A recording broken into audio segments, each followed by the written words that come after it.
Hola, nosotros somos el grupo número 4, los matemáticos. Está integrado por Esveda Juan Pablo, Ludeman Facundo, Maraín Joel y Pérez Valentín.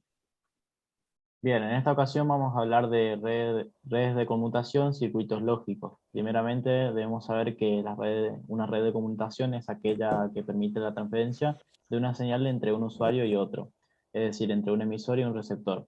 Esta transferencia de señal se hace a través de equipos de transmisión o nodos. Los circuitos lógicos, o también llamados conmutativos, son un tipo de esquema gráfico de preposiciones que se representan mediante los conectivos conjunción, disyunción y negación. Estos transmiten información de forma binaria.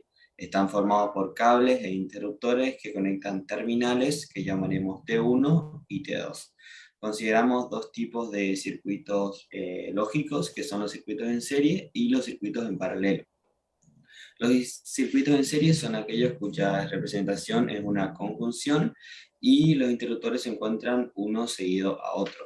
En los circuitos en paralelo, la representación es una disyunción entre los interruptores y estos se encuentran en paralelo. En cuanto al funcionamiento de los circuitos lógicos, podemos decir que para que la corriente atraviese el circuito, el interruptor o los interruptores deberán estar cerrados. Cuando el interruptor está cerrado se identificará con un 0 y cuando estará abierto se lo identifica con un 1, lo cual en realidad depende de las bibliografías porque algunas prefieren hacerlo al revés, pero por lo general cuando está cerrado se identifica con el número 1. Bien, como bien explicamos, existen dos tipos de circuitos lógicos, los circuitos en serie y los circuitos en paralelo. Los circuitos en serie se identifican y se grafican también con la conjunción. La conjunción es un operador lógico que nos dice que si los valores de verdad de las proposiciones son ambos verdaderos, la conjunción será verdadera. Y si hay uno falso, el valor en realidad será falso. Por ende, en los circuitos en serie, eso lo que nos dice es que si hay un interruptor, aunque haya uno solo que sea falso, la corriente no atravesará el circuito.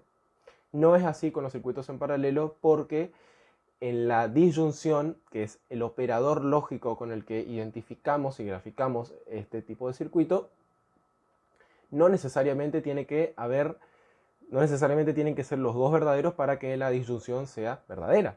Entonces, con que haya una verdadera, la corriente sí atravesará el circuito. O sea, con que haya un interruptor un interruptor cerrado, la corriente logrará atravesar el circuito. Bien, existe además un tercer tipo de circuitos que son los circuitos que se identifican con el operador lógico de la negación. En estos circuitos, por lo general, tenemos un solo interruptor y para que la corriente llegue desde una terminal a otra, necesitaremos que el circuito esté cerrado, es decir, que sea verdadero y que lo podamos identificar con un 1. Y se utiliza generalmente cuando tenemos una sola proposición y no la vamos a combinar con otras proposiciones. Los circuitos lógicos se pueden además aplicar en sistemas eléctricos y en sistemas informáticos, ya que son una construcción abstracta que genera dos valores de verdad. Son muy versátiles para esquematizar metodologías de funcionamiento de diferentes mecanismos.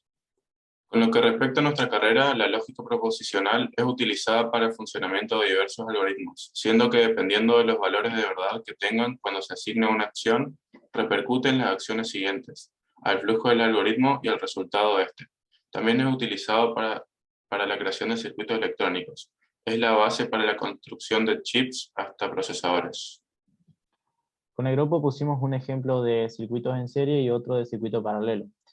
Un ejemplo de circuito en serie son las luces de un árbol de Navidad, ya que cuando uno de los foquitos de estas luces se quema o deja de funcionar, automáticamente todas las luces y los foquitos dejan de funcionar de la misma manera. Esto sucede porque estos trabajan y están conectados en serie. Un ejemplo de circuito paralelo puede ser la red eléctrica de una casa, ya que cuando apagamos cualquier interruptor de la casa, los componentes eléctricos siguen funcionando de la misma manera y sin problema. Para finalizar, una de las bibliografías donde sacamos parte de la información es una página web llamada cienciasbásicas.com. Sin embargo, la mayoría de la información fue extraída de los PDF y el material teórico brindado por los profesores, además de los apuntes hechos en las clases.